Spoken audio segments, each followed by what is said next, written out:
This is the next to the last in this Devo series on known or being known, and it's from Psalm 139 again, and the verses say this: If only you, God, would slay the wicked, away from me, you who are bloodthirsty.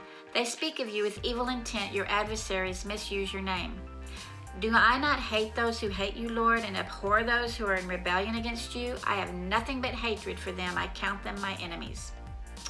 Right here in this chapter of being known by God, the writer throws in some of his own thoughts right up to heaven, to the ears of God, with a plea for God to slay those that are against him, and he feels indignant of those that speak against God's name.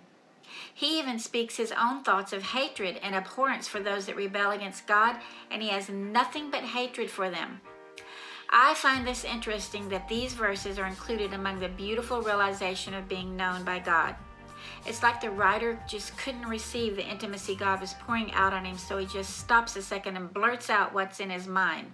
How he wishes God would take away all of his enemies, how he hates them all, but his hatred's justified because he hates the enemies that abhor God. Some pretty strong language and feelings here, right in the middle of being known by God. Have you ever felt uncomfortable in an intimate situation? Maybe someone you love but don't really know that well is pushing you into intimacy and it feels too soon. Or perhaps a friend is confiding in you and trying to draw out your friendship, but it feels awkward because you're not sure you want to be known that closely. Or maybe, which has been the case with me, you're in the middle of your quiet time with God, you're feeling his presence and his love and grasping how vast his love is, and then you stop because it's just too much. You can't contain it. You feel you don't deserve it, or even worse, you feel like if God gets any closer, he's going to see the real you and back off. That's the root of the fear of intimacy with anyone. If they see our flaws, they'll realize we're not always pretty and nice, and if they grow tired of our presence, then we might be discarded, so we stop and push away. It could be because of past hurts or wounds, or a number of things, but there's this awkwardness that comes with true intimacy that's only overcome when we truly feel known. We just came off all the verses of how vast and precious God's thoughts are toward us, with the writer realizing that he's still with God when he awakes, and then all of a sudden there's this jolt, a strong request to God to slay the wicked. What? Being known requires vulnerability, and being known deeply requires a response. And here David's response at first is just to ask God to slay his enemies. And surely that's a God request because these enemies hate God, so therefore David hates them. I read one commentary that David is just saying to God that he must know all the thoughts of those who are against him, so he's digressing to remind God to take care of the wicked. But when I read the chapter, it seems like a pushback or a pause because the being known is becoming real now and there's a response required. Is David going to let God in and know every single thought, even the ones of hatred toward his enemies? Yes, he is. He blurts out a request for God to slay them. So he's admitting how he really thinks about those that are against him. He hates them and he abhors them.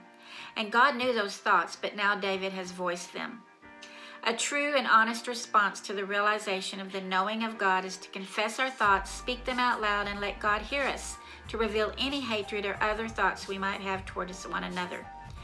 David had just caught a glimpse, perhaps while he was sleeping, of the grains of sand on the sea, and God told him that his thoughts toward him were precious and innumerable. So could it be that David realized that all of these things hidden in his heart, good and bad, God knew them? So he put up the back of his hand and said, wait a minute, God, what about these enemies and how I feel about them? Aren't I justified? Can I hate them? When truly being known by God starts to seep into our minds and hearts, we realize that he sees deeply and knows our thoughts, and it's okay to speak those thoughts out loud. There's no fear in sharing our thoughts. Think about your own children. When you've had a bad thought towards someone, or you've been upset with your parents, was it easy to tell your parents? Is it easy for your children to tell you, or is there fear, thinking that they'll get punished? Most of the time we keep our thoughts and feelings to ourselves when we're kids, or our kids often do, out of fear. But here David's response to the knowing of God is to blurt out his thoughts that have been tormenting him, wishing God would slay his enemies, and then he's done. So the best response to the realization that we are known is to confess that which we know to be hindering us from being known. And let me say that again. The best response to the realization that we're known is to confess that which we know to be hindering us from being known. Search me, God, and know my heart. Test me and know my thoughts. That's for next time on the last one in being known.